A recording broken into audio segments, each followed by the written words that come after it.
Oke, assalamualaikum warahmatullahi wabarakatuh. Apa kabar teman-teman? Ketemu lagi di channel ini, dan di video kali ini kita akan membahas tentang bagaimanakah cara merawat baterai lithium ferrofosfat atau lithium 4 ya.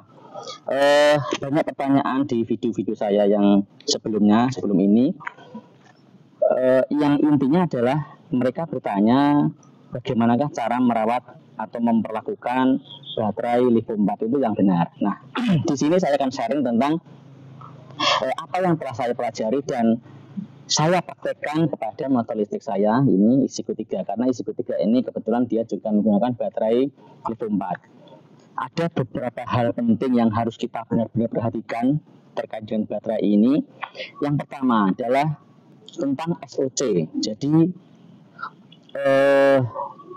bahasa sederhana gini, lithium 4 itu dia akan bertahan lama, atau dia lifetime-nya itu akan lama, atau masa pakainya itu lama, atau bisa kita katakan performanya itu akan terjaga dengan bagus dalam waktu lama apabila kita menjaga pemakaian itu adalah di range dari 20 sampai 90. Itu dari tabel SOC, nanti saya tampilkan di sini. Tapi menurut yang saya praktekkan adalah, atau yang saya ambil untuk lebih amannya, saya menggunakan yang 30 sampai 80. Jadi saya hanya menggunakan 50% dari ring 50% dari kapasitas baterainya. Maksudnya begini teman-teman. Saya selalu mengecas baterai itu tidak lebih dari 80%. Jadi saya isi ulang sampai tidak lebih dari 80%. Artinya pada saat dia sudah mencapai 80%, saya cabut. Nah, kemudian saya pakai motor ini sampai tidak lebih rendah dari 30%. Jadi pada saat saya sudah memakainya sampai baterainya ini tinggal 30% ini, saya akan mengecasnya lagi sampai 80%. Begitu seterusnya. Mungkin pada saat-saat tertentu ya kita akan membutuhkan baterai ini terisi penuh. Ini tidak masalah, yang penting jangan kita gunakan mengecas sampai 100% ini sebagai sebuah kebiasaan. Kalau misalkan kita mau touring, maka otomatis kita memang harus mengecas baterai kita itu sampai penuh. Itu oke. Dan kita bisa menggunakannya sampai mungkin 20%. Atau mungkin di bawah 20% untuk keadaan darurat. Tapi motor ini memang yang saya pernah tes adalah dia akan cut off di 10%. Dia langsung mati. Nah, untuk saat-saat tertentu it's okay. Tapi untuk reguler, untuk pemakaian harian, yang paling aman yang saya praktekkan adalah saya menggunakan ring dari 30% sampai 80%. Jadi seperti itu. Itu yang pertama. Kemudian yang kedua, ada pertanyaan begini. Dengan cara 30 sampai 80 ini, apakah ini tidak pengaruh pada circle? Apakah ini tidak dihitung pada circle baterai ya? Yang saya pelajari juga seperti ini teman-teman. Mungkin kalian nanti bisa komen di bawah. Satu circle itu kan dari 0 sampai 100. Jadi artinya pada saat kita cas baterai itu 100%, kemudian kita gunakan dia sampai 0 itu, kemudian kita cas lagi sampai 100, itu berarti dia satu circle. Nah, dari pemahaman saya atau yang selama ini saya pelajari adalah pada saat saya cas sampai 80% katakan, kemudian saya pakai sampai 40%, ya, maka ini saya baru menggunakan 40% dari kapasitas. Kemudian saya cas lagi sampai 80%, kemudian saya gunakan sampai 40% lagi, maka dia baru 80% dari circle. Nah, baru kemudian misalkan ini saya cas sampai 80 lagi, saya gunakan sampai 60, ya, jadi 40, 20 ya, berarti 100. Nah, ini baru satu circle. Seperti itu. Beda dengan SLA teman-teman ya. Jadi lithium ini dia menghitung circle-nya itu akumulasi, bukan pada saat kita pakai kemudian kita cas itu langsung dihitung satu circle, itu tidak seperti itu. Itu dari yang saya pelajari, mungkin kalian bisa komen di bawah jika apa yang saya sampaikan ini kurang benar. Oke, lanjut. Kemudian yang kedua, ini saya sambil ngerepek teman-teman ya. Kemudian yang kedua teman-teman, gunakan charger asli. Jangan main-main atau jangan mencoba-coba menggunakan charger yang rakitan misalkan.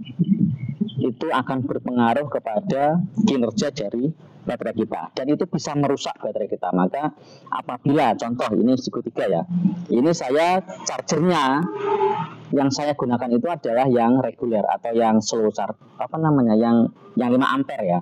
Kalau yang fast charging itu kan 9 ampere. Nah, kalau kalian mau yang 9 ampere atau yang fast charging, ya kalian beli yang original dari Zigo. Ini saya tidak ada endorse, tapi memang charger asli itu sangat berpengaruh kepada kinerja baterai kita. Nah, kemudian terkait dengan charger dari yang 5 ampere dan 9 ampere, ada yang bilang bahwa 9 ampere itu atau yang quick charging itu atau yang fast charging itu aman dipakai. Tapi saya ya, selama ini tidak dalam keadaan darurat, di mana saya masih bisa kondisinya itu masih bisa diatasi dengan yang regular charging atau yang charge biasa yang bukan pengisian cepat, maka saya akan selalu menggunakan yang slow charging ini. Kecuali pada saat kita touring, kita butuh efisiensi waktu, baru kita gunakan yang fast charging. Itu teman-teman yang kedua. Kemudian yang ketiga adalah jangan biarkan baterai itu kosong terlalu lama. Jadi misalkan nih kita touring, itu kita pulang, kondisi baterai sampai mungkin katakanlah 15% atau mungkin sampai cut off, kita sampai rumah itu sudah benar-benar habis. Jangan biarkan ini kosong terlalu lama, harus segera diisi ya, harus segera diisi. Karena pada saat ini kita membiarkannya kosong, ini juga akan berpeluang merusak dari sel-sel dari baterai kita itu, teman-teman. Nah, kemudian terkait dengan ini ya, jangan membiarkan baterai kosong terlalu lama.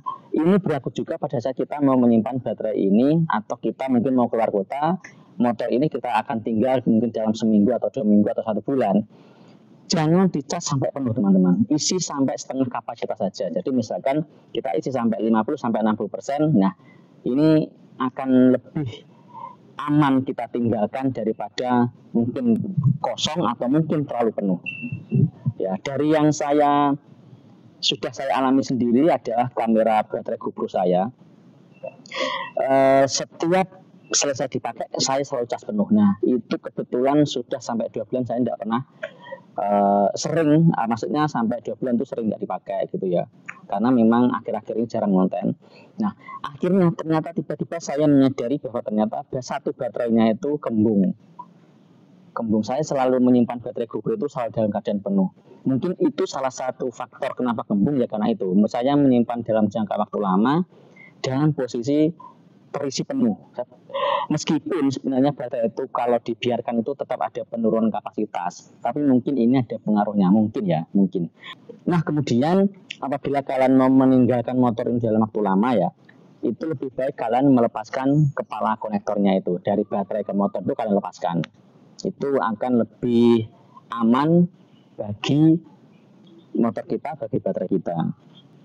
Kemudian kita masuk ke tips-tips yang mungkin bisa sedikit membantu kita dalam menghemat baterai kita.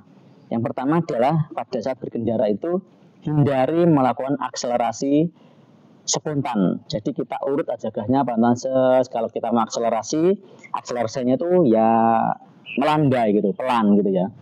Nah, begitu juga dengan pada waktu kita akan mengerem, manfaatkan momentum atau turunkan gas sampai 0 terlebih dahulu, dan kita manfaatkan dari penurunan laju dari ini, nolnya gas ini ya, bahasa Jawanya gasnya di nol itu ya. Ya, manfaatkan itu dulu. Jadi jangan terbiasa gas pas waktu lampu merah atau mau berhenti langsung set. Nah, itu juga tidak efisien menurut saya. Ya, selain itu nanti boros di rem, itu juga boros di kapasitas baterai. Jadi itu, kita harus pintar-pintar memanfaatkan momentum seperti itu, teman-teman ya. Jadi satu lagi tips dari saya ya, ini kebetulan saya baru saja pindah dari tempat syuting tadi. Tipsnya adalah jangan melakukan pengecasan baterai pada saat kita baru saja memakainya. Mungkin ya kalau memakainya itu jarak dekat tidak apa-apa, tapi kalau misalkan kita baru berkendara mungkin 3 kilo, 5 kilo, itu baterainya kan masih dalam keadaan hangat. Diamkan dulu selama 15 atau 30 menit ya, biar baterainya itu mendingin, baru kita lakukan pengisian ulang atau baru kita lakukan pengecasan lagi. Oke, mungkin itu dulu video sharing kita kali ini.